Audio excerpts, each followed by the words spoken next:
আমার কাকিমা দেখতে অনেক সুন্দরী ছিল। কাকা বিদেশ চলে যাওয়ায় কাকা বলেন আমি যেন কাকিমার খেয়াল রাখি, কাকিমার প্রয়োজনীয় জিনিসপত্র এনে দেওয়া, বাজার করা। আর তাছাড়া কাকিমা বাড়িতে একা থাকতে পারবে না, তাই আমি কাকিমার বাসায় থেকেই লেখাপড়া করতাম। একদিন কাকিমা বলল, তোকে একটা কথা বলতে চাই, যে কথা তুই কাউকে বলবি না, আমায় কথা দে। আমি কাকিমামাকে বললাম, ঠিক আছে, কাউকে বলবো না। তারপর কাকিমা আমাকে যা বলেছিল তা শুনে আমার হুঁশ উড়ে গেল। বন্ধুরা, মূল গল্পটি শুরু করার পূর্বে তোমাদের কাছে ছোট্ট একটা রিকোয়েস্ট। তোমরা যারা এখনও আমার চ্যানেলটিকে সাবস্ক্রাইব করনি, তারা আমার চ্যানেলটিকে সাবস্ক্রাইব করে পাশে থেকো। কাকু বিদেশ যাওয়ার পর কাকিমার জীবনে এক ধরনের শূন্যতা তৈরি হয়। সংসারের সব দায়িত্ব যেমন কাঁধে এসে পড়ে, তেমনি মানসিকভাবে তিনিও বিপর্যস্ত হয়ে পড়েন। শঙ্কর পরিবারের তরুণ সদস্য লক্ষ্য করেন কাকিমা কিছুটা পরিবর্তিত হয়ে গেছেন। হয়তো ক্লান্তির কারণে বা একাকিত্বে তিনি রুমের দরজা খোলা রেখে ঘুমিয়ে পড়েন। মন খারাপ থাকে, কথাও কম বলেন। এক রাতে শঙ্কর অদ্ভুত এক শব্দ শুনে কাকির রুমে গিয়ে দেখেন তিনি ঘুমন্ত। পরদিন জিজ্ঞেস করলে কাকিমা হেসে বলেন, এসি না থাকে দরজা খোলা রাখলেই বাতাস আসে, আর এতে ঘুম ভালো হয়। শঙ্কর তবু মনে করেন কাকিমা হয়তো নিজেকে দুর্বল ভাবতে চাইছেন না, তাই কিছু বলতে চাইছেন না। দিন যায়, কাকিমা আবার কিছুটা স্বাভাবিক হন। একদিন তিনি শঙ্করকে বলেন, মানুষ যখন একা হয় তখন সাহসী হতেই হয়। শঙ্কর উপলব্ধি করেন সাহায্য মানে শুধুই কাজের হাত নয়, বোঝার জন্য পাশে থাকা। বজ্রসহ বৃষ্টি। এক রাতে কাকিমা বলেন, চা খেতে খুব ইচ্ছে করছে। শঙ্কর চা বানিয়ে দেন। কাকিমা জানালার পাশে দাঁড়িয়ে আকাশ দেখেন, যেন জীবনের একটা ভার হালকা করতে চাইছেন। শঙ্কর আরেকবার উপলব্ধি করেন বয়স, সম্পর্ক, আত্মীয়তার বাইরেও মানুষের ভেতরের কথা বুঝে ওঠা অনেক জরুরি। কাকিমা বললেন, বাবা, তাড়াতাড়ি ঘরের দরজাটা বন্ধ করে আয়, বাতাসে ধুলোবালি আসছে। আমি তাড়াতাড়ি দরজা বন্ধ করলাম। তারপর যা ঘটেছিল তা জানতে ভিডিওটি প্রথম থেকে শেষ পর্যন্ত দেখুন। আমি গ্রামে বড় হয়েছি, কিন্তু স্বপ্ন ছিল ইঞ্জিনিয়ার হব। বাবা পড়াশোনার প্রতি খুব যত্নবান ছিলেন। স্কুল শেষ করে শহরে কলেজে ভর্তি হতে চাইলাম। শহরে আমার ছোট কাকু থাকতেন, তিনি ভর্তি করাতে নিয়ে গেলেন। কলেজটা শহরের নামকরা একটি প্রতিষ্ঠান। ভর্তি হয়ে আমি খুব খুশি। প্রথম দিনে শুভ্র নামে একজন বন্ধুর সঙ্গে পরিচয় হয়। আমি ভেবেছিলাম ছাত্রাবাসায় থাকব, কিন্তু কাকু বললেন, আমার বাসায় থাক, কাকিমা তোকে মার মতো দেখবে। কাকিমা দরজা খুলে অবাক হয়ে বললেন, তুই শঙ্কর, এত বড় হয়ে গেছিস? তিনি হাসিমুখে বললেন, ভেতরে আয়, আজ তোকে নিজের হাতে রান্না করে খাওয়াবো। নতুন শহরে নতুন মানুষদের সঙ্গে শুরু হলো আমার জীবন। সকালে কলেজ, সন্ধে পড়া, রাতে কাকিমার রান্না। এই রুটিনে অভ্যস্ত হয়ে উঠছিলাম। কাকিমা খুব যত্ন নিতেন, খাওয়া, ক্লাস, বিশ্রাম সবকিছুতে খেয়াল রাখতেন। তবে একটা বিষয় খেয়াল করতাম, কাকু বাসায় থাকলে কাকিমা কিছুটা গম্ভীর থাকতেন, আর কাকু বাইরে গেলে তিনি অনেকটা প্রাণবন্ত হয়ে উঠতেন। আমি ভাবতাম হয়তো সংসারের চাপ কমে গেলে মানুষ হালকা বোধ করে। একদিন কলেজ থেকে ফিরতে দেরি হলো। কাকিমা টেবিলের পাশে বসেছিলেন, মুখটা ক্লান্ত দেখাচ্ছিল। আমি বললাম, কাকিমামা, আপনি আজ মনমরা কেন? তিনি একটু চুপ করে থেকে বললেন, শঙ্কর, তুই তো বড় হয়েছিস, কিছু কথা আছে যা কাউকে বলিনি, তুই শুনতে চাস? আমি অবাক হয়ে বললাম, কি কথা কাকিমা? তিনি বললেন, তোর কাকুর জন্য অনেক কিছু ত্যাগ করেছি, কিন্তু সে কি আমার জন্য কিচ্ছু করেছে? আমি চুপ করে রইলাম। তার কথায় এক ধরনের না বলা কষ্ট ছিল। কিছুদিন পর কাকিমা বললেন, তোর কাকা বিদেশে চলে যাওয়ার পর মনে হচ্ছে ঘরে যেন শান্তি ফিরে এসেছে। আগে সবসময় ভাবতাম কিভাবে সংসার সামলাব, এখন বুঝি নিজের অস্তিত্বও গুরুত্বপূর্ণ। আমি বুঝতে পারলাম কাকিমা শুধু একজন গৃহিণী নন, তিনি একজন মানুষ যার অনুভূতি, আত্মসম্মান এবং নিজের জন্য ভাবার অধিকার আছে, যা আমার কাছে পরিষ্কার ছিল না। আমি বুঝতে পারছিলাম না কেন কাকিমা কাকু চলে যাবার পর এতটা স্বস্তি পাচ্ছেন, আবার কেন এতটা দুঃখ কষ্টও ছিল তার মধ্যে। কিছুদিন ধরে আমি লক্ষ্য করছিলাম তিনি রুমের দরজা খুলে রেখে ঘুমাতেন। আমি ভেবেছিলাম হয়তো ভুল করে কাকিমা দরজা খোলা রেখেই শুয়ে পড়েছেন, কিন্তু পরদিনও একই ঘটনা ঘটল। আমি কিছুই বুঝতে পারছিলাম না। এক রাতে ঘুম থেকে উঠে দেখি কাকিমা রুমের দরজা খোলা রেখেছেন, অথচ আগে কখনো এমন করতেন না। আমি ধীরে ধীরে রুমের কাছে গিয়ে কিছুক্ষণ চুপ করে দাঁড়িয়ে থাকলাম। তারপর কাকিমাকে না ডেকে নিজের রুমে ফিরে এলাম। আমি জানতাম না কাকিমার জীবনে কি দুঃখ কষ্ট ছিল। পরদিন সকালে জিজ্ঞাসা করলাম, কাকিমা, রাতে তোমার ঘর থেকে একটা আওয়াজ পেয়েছিলাম। তিনি একটু চুপ করে থেকে বললেন, হয়তো টিভি বন্ধ করতে ভুলে গিয়েছিলাম, চিন্তা করিস না। কিন্তু আমি জানতাম তার ঘরে কোনো টিভি নেই। কথার মধ্যে যেন একটা রহস্য ছিল যা তিনি প্রকাশ করতে চাইছিলেন না। একদিন সন্ধ্যায় পড়াশোনা শেষে বললাম, কাকিমা, আজ অনেক ক্লাস ছিল, মাথা ব্যথা করছে। তিনি কিছু না বলে চুপচাপ আমার জন্য গরম চা বানিয়ে দিলেন। আমি লক্ষ্য করলাম সেই দিনের পর থেকে তিনি খুব কম কথা বলতেন। মাঝে মাঝে মনে হতো তিনি কিছু একটা ভাবছেন, কিন্তু মুখে কিছু বলেন না।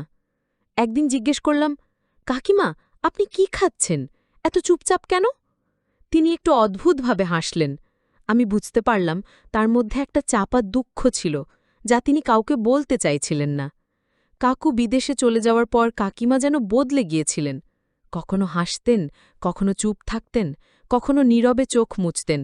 সবকিছু যেন এক অদৃশ্য ভারে ঢাকা ছিল। আমি ভাবলাম হয়তো কাকিমা তার জীবন থেকে কিছু হারিয়েছেন, কিন্তু সেটা কাউকে বুঝতে দিতে চান না।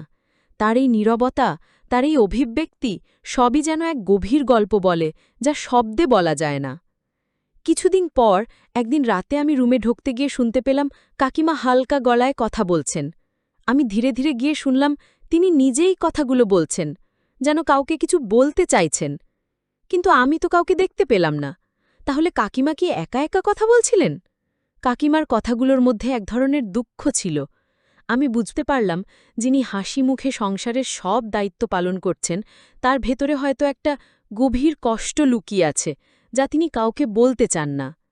সেই রাতে আমি চুপচাপ রুমে ফিরে এলাম, কিন্তু কাকিমার কথা বারবার মনে আসছিল।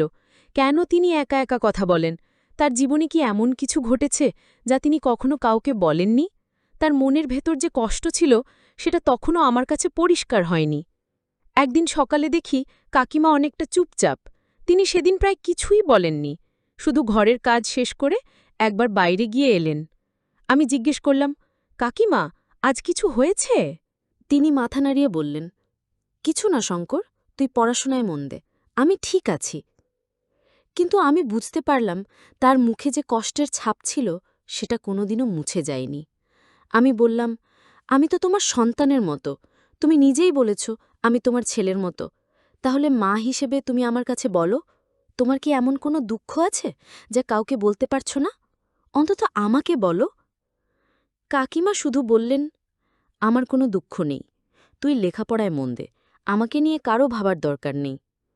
আমি কখনো ভাবিনি যে মানুষটা আমাকে নিজের সন্তানের মতো ভালোবাসেন, তার জীবনে এমন কোনো কষ্ট থাকতে পারে যা বাইরে থেকে কেউ বুঝতেই পারে না। আমি জানতাম না কাকিমা এতটা যন্ত্রণার ভেতর দিয়ে যাচ্ছেন। তার মনের গভীরে যে ভার ছিল, আমি তা এখনও পুরোপুরি বুঝে উঠতে পারিনি।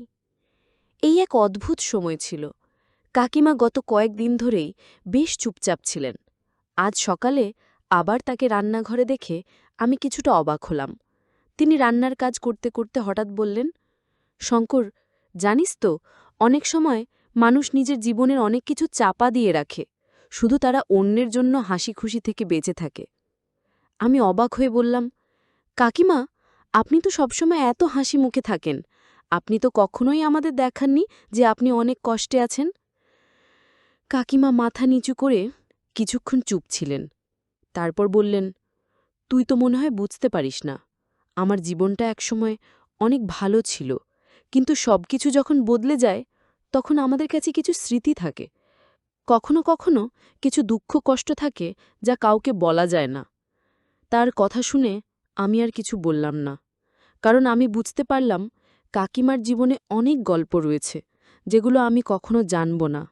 তবে তার মুখে হাসি থাকলেও গভীরভাবে তার মনের ভেতরে এক অজানা যন্ত্রণা ছিল যা আমি কখনোই পুরোপুরি বোঝাতে পারব না।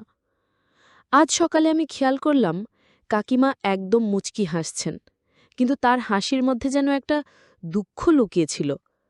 কাকিমা হঠাৎ আমায় বললেন, আমি যখন তোর কাকুকে বলেছিলাম তুমি যদি চলে যাও তাহলে আমি বিশাল শহরে কিভাবে থাকব, তোর কাকু তখন বলল আমাকে গ্রামে রেখে আসবে।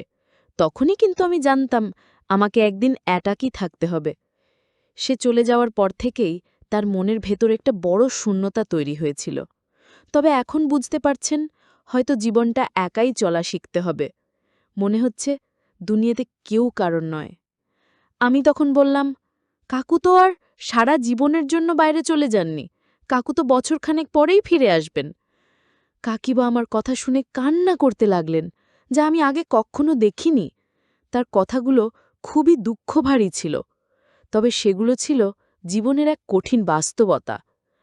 আমি তবুও কিছু বললাম না, কারণ আমি জানতাম কাকিমার মনের মধ্যে একটা বিশাল দুঃখ কষ্ট আছে, যা তিনি কাউকে কখনো বলেননি।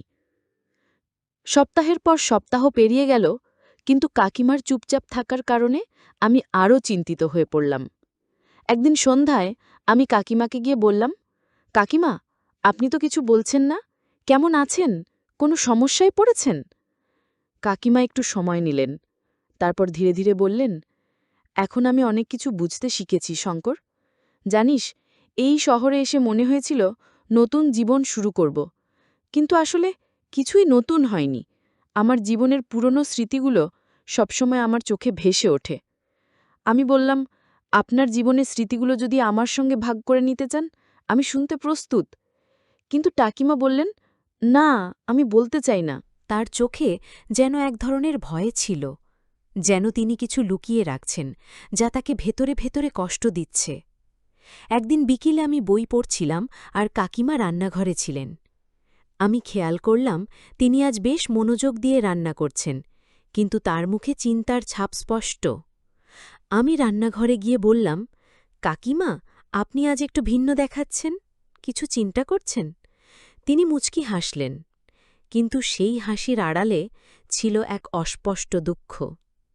তিনি বললেন, শঙ্কর, তুই পড়াশোনায় মন দে। জীবনের নানা দিক একসাথে নিয়ে চিন্তা করাটা খুব কঠিন। তোর বাবা কষ্ট করে টাকা রোজগার করে তোকে লেখাপড়া করতে পাঠিয়েছেন। তুই ভালো করে পড়াশোনা কর, আমাকে নিয়ে চিন্তা করিস না। ভগবান আমাকে ভালো রেখেছেন। আমি বুঝতে পারলাম তিনি কিছু লুকাচ্ছেন। আমি বললাম, আপনি তো আমাকে নিজের সন্তানের মতোই ভাবেন, তাই না? তিনি বললেন, অবশ্যই, তুই তো আমার ছেলের মতোই। আমার সংসারে তো তোর কাকু ছাড়া আর কেউ নেই। আমি বললাম, তাহলে আজ আপনি আমাকে বলুন, আপনার জীবনে এত দুঃখ কষ্ট কেন? কাকিমা তখন কথা ঘুরিয়ে বললেন, তোর পরীক্ষা কবে? আমি বললাম, জুন মাসের ৬ তারিখ, এখন তো এপ্রিল চলছে। আমি বললাম, মে মাসের ৭ তারিখ। কাকিমা বললেন, তাহলে তোর তো আর বেশি দিন নাই পরীক্ষার, ভালো করে পড়াশোনা করে গিয়ে। আমি তখন কাকিমাকে বললাম, কাকিমা, তুমি কিন্তু আমার প্রশ্নের উত্তর দিলে না। তিনি বললেন, তোর পরীক্ষা শেষ হোক, তারপর বলবো।